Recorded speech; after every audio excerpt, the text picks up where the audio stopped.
일단 첫 번째가 20번 문제부터 이게 20번 문제거든요. 총 23문제였고 논술형 2개랑 객관식 21개 해서 이렇게 나왔고 요거 말고 전까지의 문제들은 그렇게 난이도가 높진 않았습니다.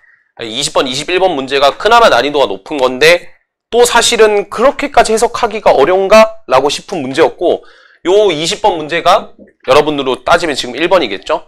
다들 이제 막 열심히 이제 막 그렇게 그리면서 원도 그리고 막 열심히 하고 있는데 포인트를 집으셔야 돼요. 포인트를. 어떤 포인트를 좀 찝어야 되냐면 잘 봐.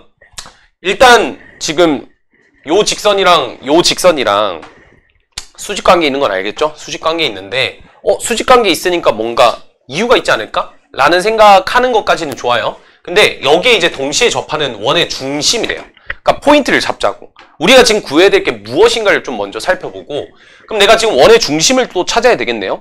그 다음에 원의 중심과 교점을 지나야 된대. 교점은 미리 구해놓을 수 있죠. 요거랑 요거 연립하면 되겠지. 요거 두 개 연립하면 1,2 정도 나올 겁니다. 요거랑 요거 교점이라 했으니까 1,2. 다시 해석하면 이 직선과 이 직선에 동시에 접하는 원의 중심과 1,2라는 점을 지나는 직선이 다음과 같을 때 얘를 구해라. 뭐 상당하죠? 근데 우리가 잠깐 생각을 해보면 이거 아닌가 결국에? 얘랑 얘가 뭐 예를 들어서 이렇게 수직으로 지나가요. 그쵸? 그럼 여기에 지금 접하는 뭐 원이 있겠지, 그죠? 예를 들어서 뭐 이렇게 지난다고 칩시다. 그럼 여기에 이제 지나는 원이 한 개만 있을까? 한 개만 있지는 않을 것 같죠? 접한다 했으니까. 그럼 원은 좀 많을 것 같아요. 상당히. 여기도 있을 것 같고 여기도 있을 것 같고 하죠. 하지만 이 원들의 공통적인 특징이 있어요. 그게 뭘까요? 이 원들의 공통적인 특징? 이 원들은 어디를 지나갑니까? 각의 이등분선 지나가요. 그래서 이 문제의 포인트는 각의 이등분선이었어요. 해석을. 그러니까 원의 이 두 직선에 동시에 접하는 원의 중심을 구하라는 게 아니라 두 직선의 각의 이등분선들은 무조건 어디를 관통하죠? 원의 중심을 관통합니다. 그러니까 자연스럽게 원의 중심과 교점을 지나게끔 뭔가 설계를 할 수가 있는 거죠. 1,2는 어디 있냐면 딱 여기 있어요. 그러니까 여기랑 여기 뭐 이런 원들이 막 엄청 많을 건데 그 원들이 다 중심을 지나는 게 이 두 직선의 각의 이등분선이거든요. 그러니까 이 문제에서 이거를 각의 이등분선으로 좀 해석을 했어야 됐다. 그럼 결국 다시 해석하면 이 문제죠. 어떤 문제? 두 직선의 각의 이등분선 중 1,2를 지나는 직선을 이거라고 할 때 쟤를 구해라. 로 해석이 끝난 거예요. 알겠습니까? 그러니까 이게 문제 번호 자체가 20번에 있다라는 것과 압박감과 뭔가 어려울 거야. 무조건 어려울 거야 하는 약간 그런 것들이 만들어낸 문제지 않았을까? 별로 해석하면 어려운 게 없었거든요. 그래서 심지어 이 문제는 두 개가 서로 수직이죠. 수직 관계에 있으면 두 직선의 방정식을 더하고 빼면 뭐가 됩니까? 각의 이등분선 나온 거 아시죠? 왜냐면 생각해봐. 얘랑 얘 제곱해서 더하면 이렇게 나올 거 아니에요.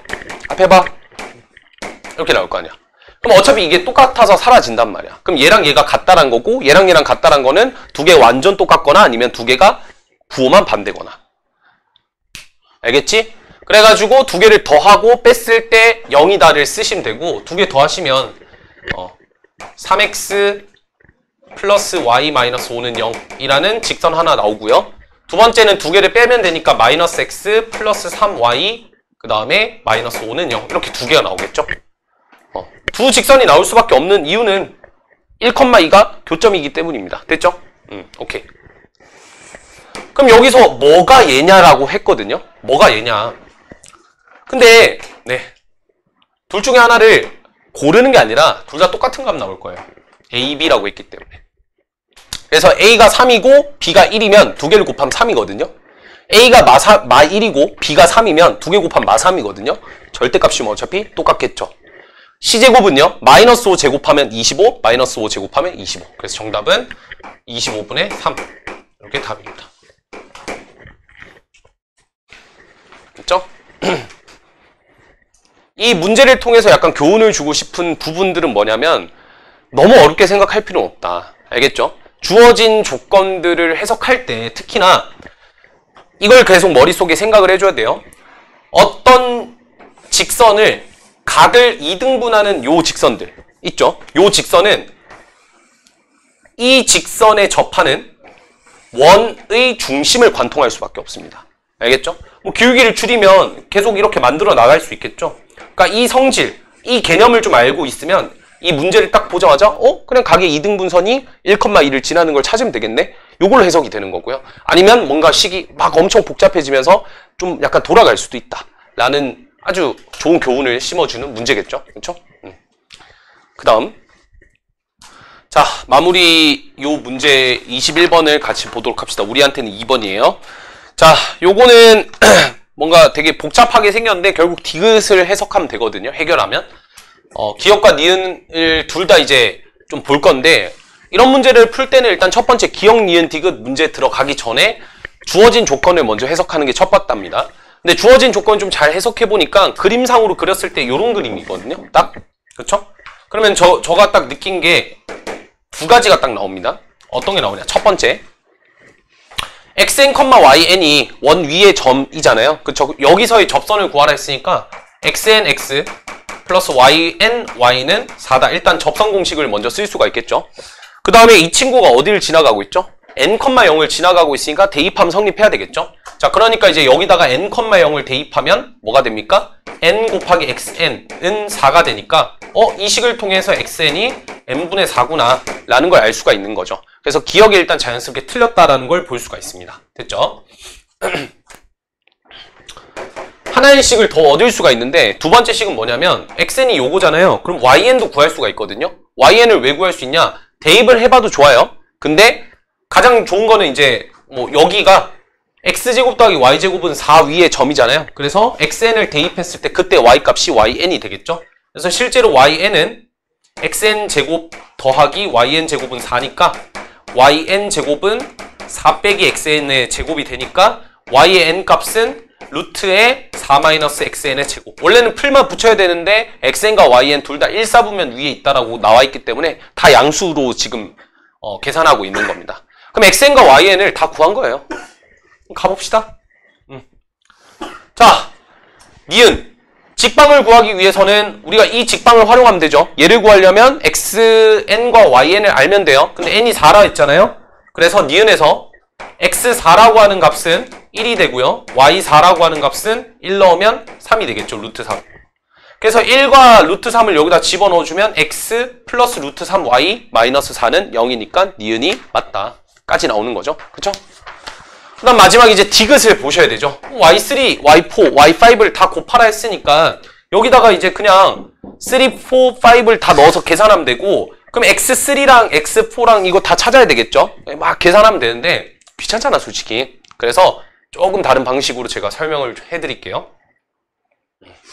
어떻게 볼 거냐면 x는 우리가 n분의 4라고 했거든요. 그래서 n분의 4를 집어넣습니다. 알겠죠?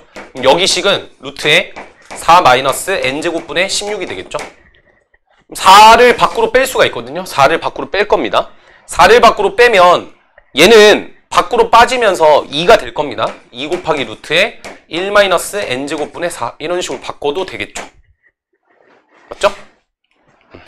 그러면 이 식을 좀 고칠 수 있거든요. 2 곱하기 루트에 통분하면 얘 통분한 거 n제곱분의 n제곱 마이너스 4 그럼 요게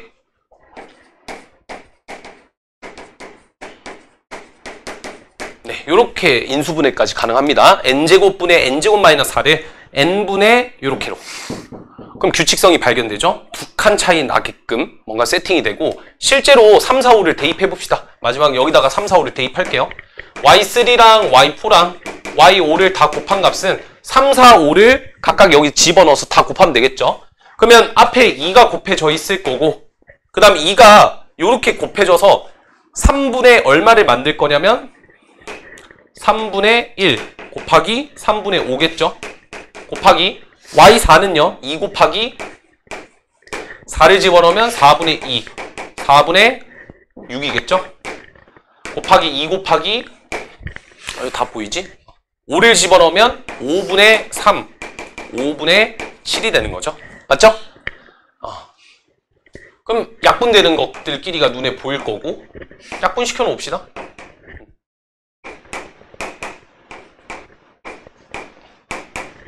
잘 봐야 돼. 됐죠? 더 이상? 없죠? 네. 그래서 얘 계산하시면 2니까 8 루트에 4 곱하기 5분의 7 여기서 4를 바깥으로 보낼 수 있죠? 2분의 1이 될 겁니다. 이렇게 될 거고 얘는 이렇게 되겠죠? 그래서 디귿까지 올바르다라고 볼 수가 있겠죠. 그래서 약간 디귿 계산할 때 이 포인트가 약간 어떤 포인트냐면 대수 파트 가면 수열이 있거든, 수열. 거기서 조금 자주 쓰일 것 같은 그런 기법이에요. 그것뿐만 아니라 뭐 미적분이나 여기서 좀 다양하게 쓰이는 기법인데 여튼 이런 경우에 여기다가 막 3, 4, 5를 다 대입해서 이거 정리하고 있으면 시간이 너무 오래 걸리니까 이런 식으로 얘를 쪼개서 이렇게 생각해서 이렇게 풀이한다 까지의 그런 과정들도 좀 살펴보면 좋을 것 같습니다. 알겠죠? 오케이, 일단은 성안고등학교 문제 풀이는 여기까지만 진행하도록 할게요.